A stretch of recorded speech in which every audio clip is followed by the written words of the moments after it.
Axé. Isso. Nós vamos estar falando aqui agora, vamos ser bem breves por causa do tempo, mas o nosso tema dentro da classe infantil, na EBD, o título é a necessidade da segmentação das classes infantis e da contextualização de ferramentas pedagógicas para os dias atuais.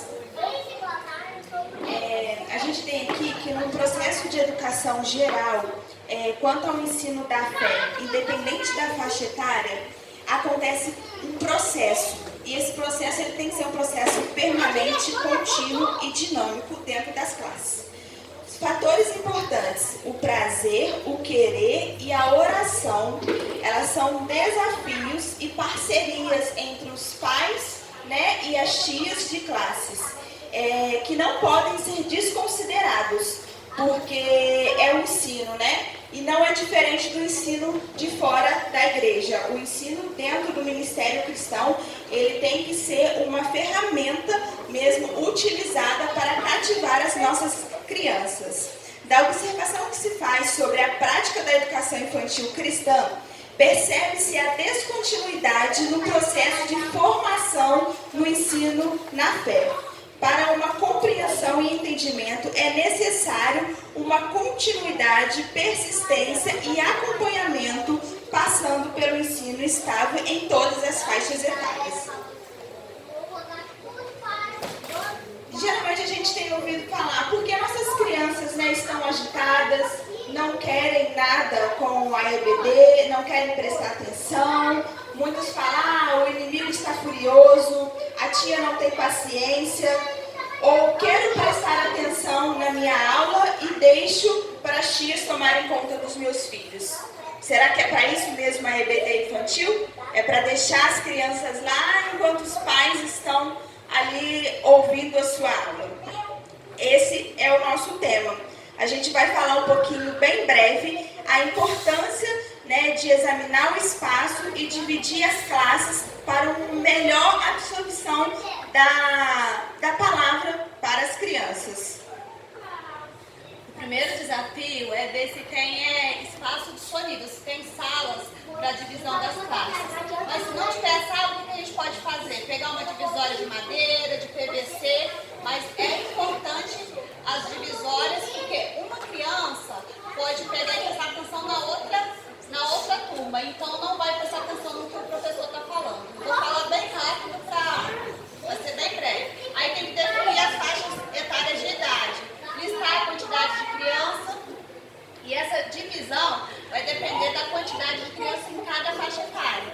Se a sala é muito pequena, não dá para dividir mais de 2 lugares, mais de dois espaços, o que faz? Põe criança que não são alfabetizadas e crianças alfabetizadas, para ficar mais fácil. E aí aqui a gente colocou definir professores e voluntários. O papel do professor na EBD tem que ser alguém preparado, e é preparado espiritualmente e intelectualmente. Por quê? Porque a palavra de Deus diz lá em Hebreus 10:16, que é através da palavra, né, que alcança os corações, para que as gerações, que eles cresçam qualquer palavra no coração e na mente, para que não se desviem.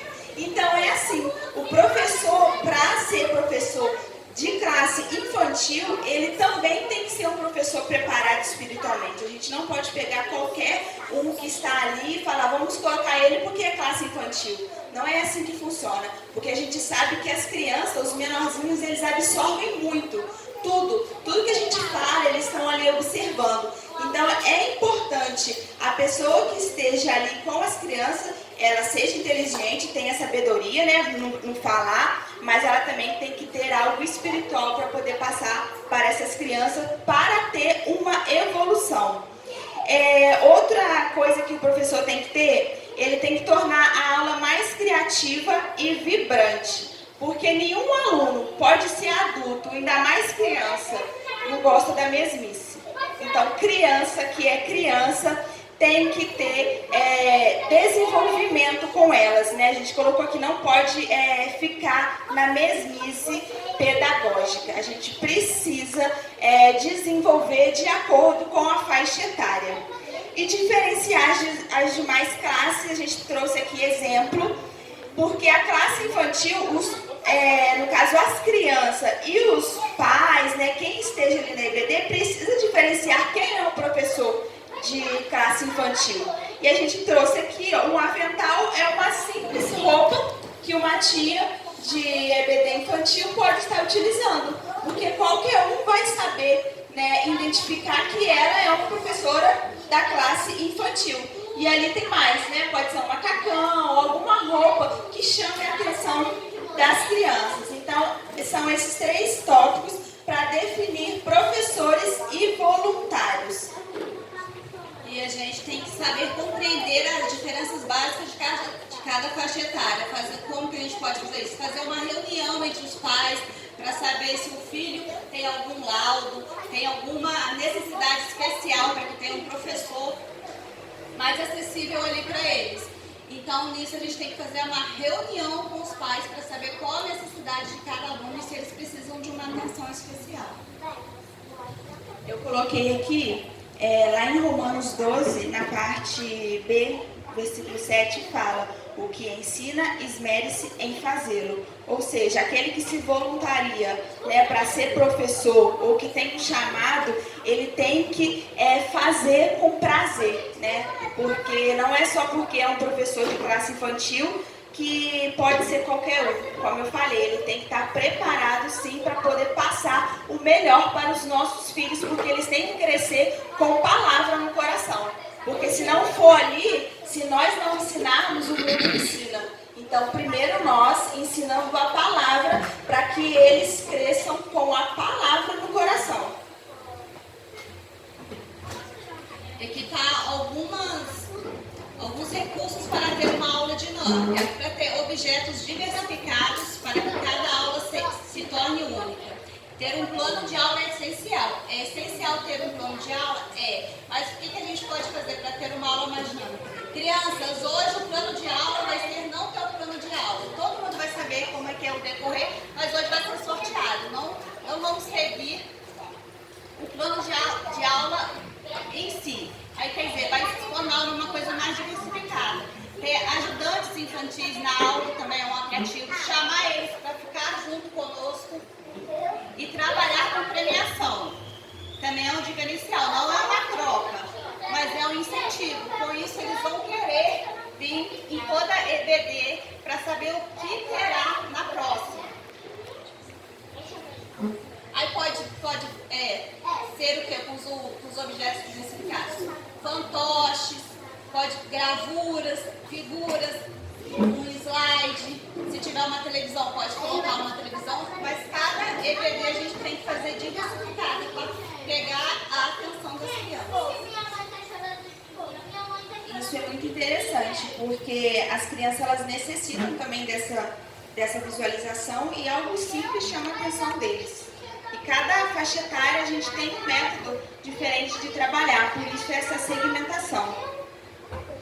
Eu trouxe uma caixa aqui com alguns métodos, mas deixa para uma próxima oportunidade devido ao horário.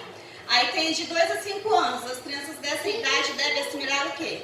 Nossas falas em que Deus fez tudo, passarinhos, e essas crianças menores têm que falar bem pausadamente e repetir várias vezes. Por exemplo, vai falar da Arca de Noé, era uma arca grande, bem grande, para elas assimilarem. E tem que ter uma Bíblia, toda criança tem que ter uma Bíblia, é essencial, independente da idade, para a criança não pegar e lá, pai, me dá sua Bíblia, mãe, me dá sua Bíblia. Então, desde pequeno tem que ter uma Bíblia. E é como eu falei, os fantoches, brinquedos, livros, massinha de modelar, gravuras e TV com os desenhos musicais. A classe a gente dividiu em 3, tá? A gente vai falar agora das 5 a 8 anos. É uma classe que já dá para trabalhar com trabalhos um pouco mais complexos, como a motricidade fina e a coordenação, que seria escrever, desenhar. Então a gente pode investir nesse tipo de trabalho, porque a gente pode chegar lá, contar uma historinha e pedir eles para poder desenhar, que vai ser uma forma deles demonstrarem para a gente que eles aprenderam aquilo que eles ouviram. Métodos, a gente colocou aqui fantoche, histórias, louvores e envolver as crianças nas histórias como personagem. Eles também adoram isso, né? Ah, vai contar a história de José, pega um para ser José e coloca ali e faz a historinha. Eles gostam dessa participação e interatividade. Eu coloquei algumas imagens também para poder socializar as crianças, que seria colocar às vezes um papel bem grande com uma figura e colocar todos eles para poder fazer o mesmo trabalho, todos eles recortar, desenhar, pintar a mesma figura. Isso a gente faz a união daquelas crianças, porque sempre tem alguma criança que é mais tímida, a outra que não é tão sociável, então através dessas atividades a gente consegue envolver todas as crianças em um trabalho só. E aí entra a classe de 9 a 12 anos, que seria, no caso, pré-adolescência, né? Juvenis com pré-adolescência. Essas crianças, né, que já são praticamente adolescentes, elas já têm um discernimento e conhecimento maior. Então a gente pode trabalhar com eles algo mais específico. Eu coloquei aqui o plano de Deus para a nossa vida, doutrina de fé, salvação, batismo, porque eles já compreendem. E muitas das vezes nas igrejas a gente vê que falta esse ensinamento para essas crianças, principalmente a questão da salvação e batismo. Muitas nem sabem qual é a finalidade, qual é o propósito. E nós, como tias, né, nós estamos ali para poder mostrar, incentivar e falar para eles qual que é o plano de Deus para a nossa vida. Porque essa idade, elas já começam a entender e a gente já pode falar mais específico sobre certos temas, porque ali é onde eles vão desenvolver para criar uma maturidade espiritual e continuar caminhando no Evangelho.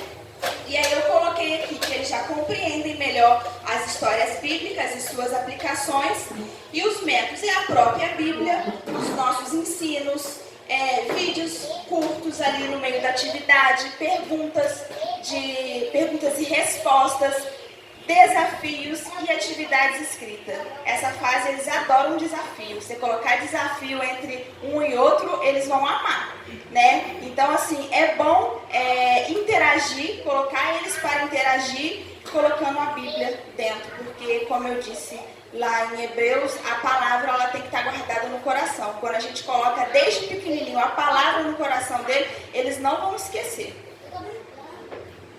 E aí eu trouxe aqui só algumas imagens que a gente pode estar utilizando como meio de aprendizagem para ele, através de cartazes, desafios, perguntas e respostas. E é isso. A princípio é isso. Conclusão, você quer falar? Trabalhar com as crianças é importante porque Deus na sua palavra diz que é importante. Não é uma sala de entretenimento, é ali que eles vão aprender a palavra de Deus, vão aprender a se relacionar com Deus, a ter intimidade com eles. Porque não basta apenas aprender a palavra, eles têm que aprender a se relacionar com o Senhor. E aqui no Evangelho segundo Mateus, no capítulo 19, versículo 13 e 14 diz: trouxeram-lhe então algumas crianças para que lhes impusessem as mãos e orassem, mas os discípulos os repreendiam. Jesus, porém, disse: deixai os pequeninos e não os estorveis de vir a mim, porque dos tais é o reino dos céus. Então, irmãos, tragam os pequeninos para a escola bíblica dominical, que eles necessitam de conhecer o Senhor. Amém? Isso é obrigação nossa, como pais. Nós temos que caminhar junto com eles e levar eles conosco. Eu trouxe aqui para finalizar, escrito, eu coloquei assim, ó, segundo Lutero, os pais cristãos e fiéis deveriam ter a obrigação de se preocupar com a alma dos filhos e, por isso, reivindicar o ensino saudável. Lutero defendia a existência de pessoas capacitadas para ensinar e educar criança na juventude da época. E não pode ser diferente. Muitas das vezes a gente se preocupa com o ensino dos filhos lá fora, que eles têm que se desenvolver, mas esquece que dentro da igreja a gente também tem que se preocupar com os ensinos, com quem está liderando, né, se está levando realmente a palavra que as crianças precisam. Porque, como eu disse, né, a palavra ela tem que estar guardada, mas para isso eles precisam aprender. E eles só vão aprender se eles estiverem dentro da igreja sendo ensinados. Amém?